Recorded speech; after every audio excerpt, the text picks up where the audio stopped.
जिसका पूरा शरीर जख्मों से छलनी हो चुका था और कपड़े खून से भरे हुए थे।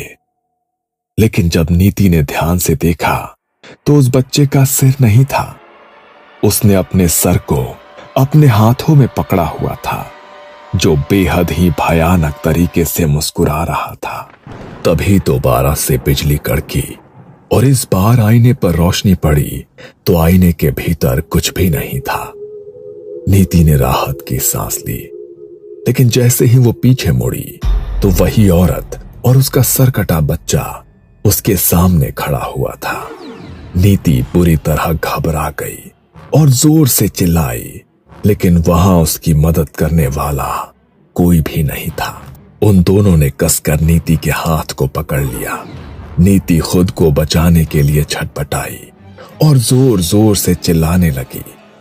तभी उस औरत ने अपने हाथ से नीति को गर्दन से ऊपर उठाकर दूर फेंक दिया और अचानक वो दोनों नीति के सामने से कहीं गायब हो गए और फिर उसी आईने के भीतर समा गए।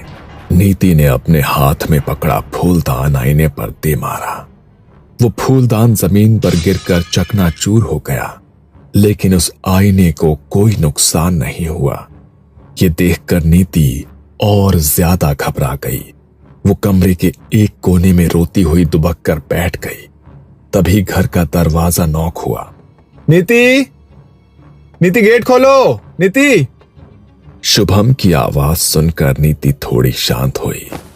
नीति दरवाजा खोलने के लिए बाहर की तरफ दौड़ी, लेकिन तभी पीछे से किसी ने नीति के पैरों को पकड़ लिया और उसे पेट के बल गिरा दिया। नीति जोर से चिल्लाई, नीति, नीति क्या हुआ तुम्हें? नीति! नीति पूरी जान लगाकर उस हाथ से अपना पीछा छुड़ाने की कोशिश कर रही थी, लेकिन वो हाथ अपने नाखूनों की पकड़ उसके पैर पर बनाए हुए था। नीति हिम्मत करके आगे बढ़ी तो उस हाथ ने उसके पैर के मांस को नोच डाला, लेकिन अपने पेट पर हाथ रखकर जल्दी से वो कमरे से बाहर भागी। उसके पैर से खून बह रहा था। उसने बाहर जाकर दरवाजा खोला, लेकिन सामने शुभम नहीं था। शुभम, देखो, तुम मुझे डराने के लिए छुप गए हो ना, तो प्लीज ऐसा मत करो, मेरे सामने आ जाओ। नीति ने बार बार शुभम का नाम लेकर आवाज लगाई, लेकिन वहां पर कोई नहीं था। वापस कमरे में जाने की नीति की हिम्मत नहीं हो रही थी। उसने लैंडलाइन से शुभम के पास कॉल किया। हेलो, तुम अभी घर आए थे ना शुभम? तुम दरवाजा खटखटा रहे थे ना, तुम कहाँ पर हो? क्या? अरे शाम को तुम्हें बताया तो था मैंने कि बसेस की स्ट्राइक है, मैं इसलिए घर नहीं आ सकता। क्या? तो फिर दरवाजा खटखटाकर तुम्हारी आवाज में कौन बोल रहा था? Twinkle, twinkle, little star, how I wonder what you are. नीति के कानों में फिर से बच्चे की वही भयानक आवाज पड़ी और अचानक कॉल भी डिस्कनेक्ट हो गई। हेलो शुभम। अंदर नीति के फोन पर रिंग हुई, लेकिन वो अंदर नहीं जाना चाहती थी। पर ना चाहते हुए भी उसके पैर अपने आप कमरे की तरफ बढ़ने लगे। उसने खुद को रोकने की बहुत कोशिश की, लेकिन वो अपने आप को रोक नहीं पाई। वो कमरे में गई। उसके कमरे में जाते ही कमरे का दरवाजा अपने आप बंद हो गया और कमरे में बच्चे की वही भयानक आवाज गूंज उठी। Twinkle, twinkle, little star, how I wonder what you are. नीति ने नजर घुमाकर इधर उधर देखा तो आईने में उसे वही सरकटा बच्चा दिखाई दिया, जो अपनी गर्दन हाथ में लेकर ये पोयम गुनगुना रहा था। आखिर क्या बिगाड़ा है मैंने तुम्हारा? क्यों मेरे पीछे पड़ गए हो तुम? नीति के इतना कहते ही कमरे में एक जोरदार चीख गूंजी, लेकिन वो चीख उस बच्चे की नहीं बल्कि उस औरत की थी। वो बच्चा नीति के सामने आकर खड़ा हो गया और उसे घसीटता हुआ आईने के सामने लाकर खड़ा कर दिया। आईने के अंदर वही घायल औरत थी।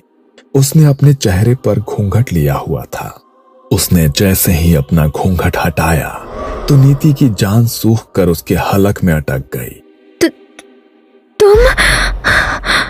आईने के उस पार जो औरत खड़ी थी, उसका चेहरा हूबहू उसी बंजारन जैसा था जिसने उसे वो आईना बेचा था।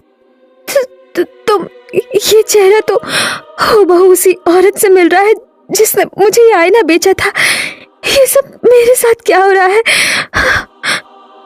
याद कर वो रात माणिक नगर में नशे में गाड़ी चलाकर जब तूने एक औरत और उसके बच्चे को मार दिया था। वो मैं ही थी।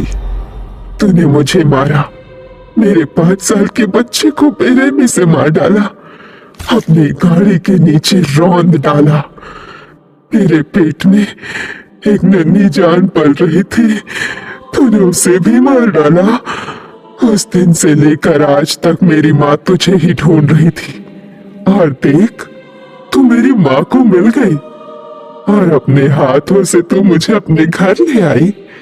जब तू वहां से भाग रही थी ना, तब देख लिया था मेरी माँ ने तुझे, और उस दिन से वो बस तेरे ही इंतजार में थी।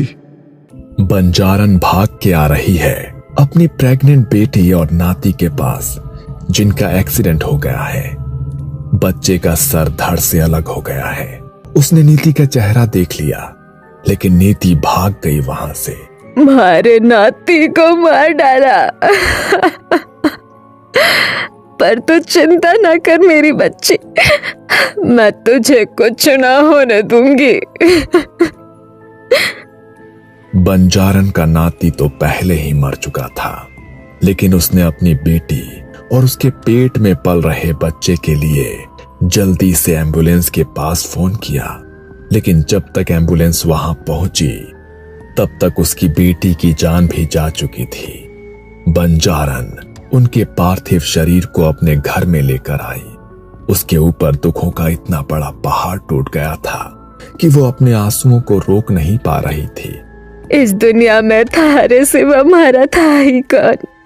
हमारी बच्चे, हमारा नाती, तेरे पेट में पलने वाले बालक ने भी मार गई।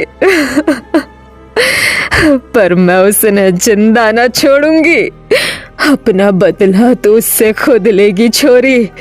बस एक बार वो मने मिल जाए, उसकी जिंदगी तो मैं बर्बाद कर दूंगी।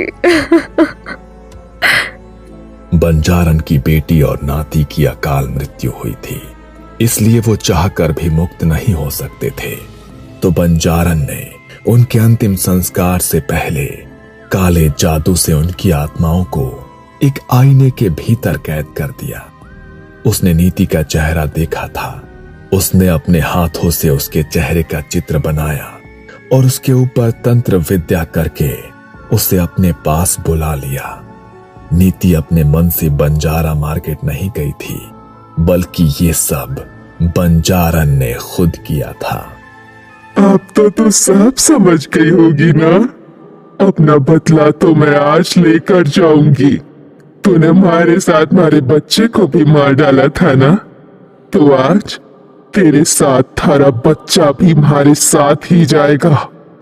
नहीं, मैं तुमसे माफी मांगती हूँ। प्लीज मुझे माफ कर दो, प्लीज मुझे माफ कर दो। नीति ने जैसे ही ऐसा कहा, आईने के उस पार से उस भयानक औरत और उस बच्चे की जोरदार चीख सुनाई दी। वो दोनों इतनी जोर से चिल्लाए कि कमरे में लगी खिड़की का कांच तक टूटकर जमीन पर बिखर गया। उनकी चीख इतनी तेज थी कि उस आवाज को नीति बर्दाश्त नहीं कर पाई और उसके कानों से खून निकलने लगा, मानो जैसे उसके दिमाग की नसें फट गई हों। नीति उसी वक्त निढाल होकर वहां गिर पड़ी।